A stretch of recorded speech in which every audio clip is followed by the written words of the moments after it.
Sometime in this coming 12 months, the Albanese government will ask you to vote in a referendum to change the Australian Constitution. Now, altering the way our democracy works. Just before Christmas, the Nationals MP Andrew Gee quit his party over, he said, the Nationals' opposition to the change that Albanese wants. A foretaste of just how hot this debate is going to be until the day when you go to the polls and you vote. So let's put it all back into perspective. Speaking in July this year at the Garma Festival, Prime Minister Albanese said he wants you to approve adding 3 sentences to our founding document, the Constitution. And those 3 sentences say, firstly, there shall be a body to be called the Aboriginal and Torres Strait Islander Voice. Secondly, the Aboriginal and Torres Strait Islander Voice may make representations to Parliament and the Executive Government relating to matters concerning Aboriginal and Torres Strait Islander peoples. And thirdly, the Parliament shall, subject to this Constitution, have power to make laws with respect to the composition, functions, powers and procedures of the Aboriginal Torres Strait Islander Voice. Now, each of those 3 sentences uses this word voice and are all about the voice.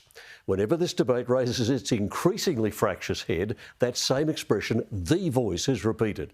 People in favour, people against it, all call it the same thing, the voice. But they are wrong. The truth is it will not be the voice, but the second voice that Indigenous Australians will have to our Parliament, because Indigenous Australians already have the same voice to Parliament that you have. They have the same voice that every adult Australian citizen has, regardless of race. Indigenous Australians, like all Australians, have a voice. It is called representative democracy. What they are asking for is a second voice over and above our democracy. Now, whenever you or I or Indigenous Australians cast a vote, we are exercising our voice to Parliament. Whenever we write to our local member of Parliament, we are exercising our voice to Parliament. There's no racial limitation on the universal democratic voice to Parliament. Whether we are racially Indigenous or Chinese or Indian or Islander or Anglo-Celtic, we all have this same powerful voice to federal Parliament, the voice called representative democracy. But the activists amongst Indigenous Australians are saying they want more. They want a second voice. They want one more voice than other Australians. They are saying that for them, one voice is simply not enough. They want a second voice as well. Now, in the debate between now and when we have the vote on this referendum, we will need to be honest about this. We will need some truth-telling. We need to honestly call this the second voice. We need to tell the truth that this will be a second voice and will be limited to Indigenous Australians and only to Indigenous Australians. For the rest of us, we will have the normal democratic voice to Parliament, which we exercise when we vote in elections. And if we're concerned about any particular policy, we can lobby our local federal member, pester them if we like, phone calls, texts, emails, letters, visits to their electoral office, because our local member is our voice to Parliament in our representative democracy. But these Indigenous activists are saying they want more. In addition, they want a second voice that you will not be allowed to have.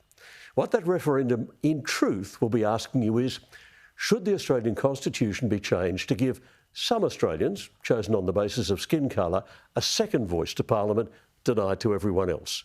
Because if we're doing truth-telling here, that's the truth. So, what do you do about it? Well, obviously, you can use this truth to decide your vote in the referendum. If you want one racial group to have a second voice and everyone else to only have one voice to Parliament, vote yes. If, on the other hand, you think, well, racial discrimination in a representative democracy is not a good thing, every citizen should have the same voice to Parliament, then vote no. I am saying that a no vote in the referendum is a vote in favour of representative democracy. Albanese says that voting yes is just a matter of decency. I am saying voting no is just a matter of democracy, treating our representative democracy decently. In the meantime, between now and the date of that referendum, you can stick to and promote this truth that it's all about a second voice. So when a newsreader or a politician or a commentator on TV says, the voice, you can mutter to yourself, no, second voice. Or you can say it out loud each time to the person on the sofa beside you. Second voice, second voice. Make sure you pass it on. If you happen to have a pen handy when you're reading the newspaper, every time there's a reference to the so-called voice, you can scratch it out and put second voice. If it comes up in conversation, you can insist on calling it the second voice. So let's start a little movement to shift from the fantasy that Indigenous Australians have no voice and should be given one voice, to the truth that they already have the same voice we all have, and what they're really asking for is a second voice.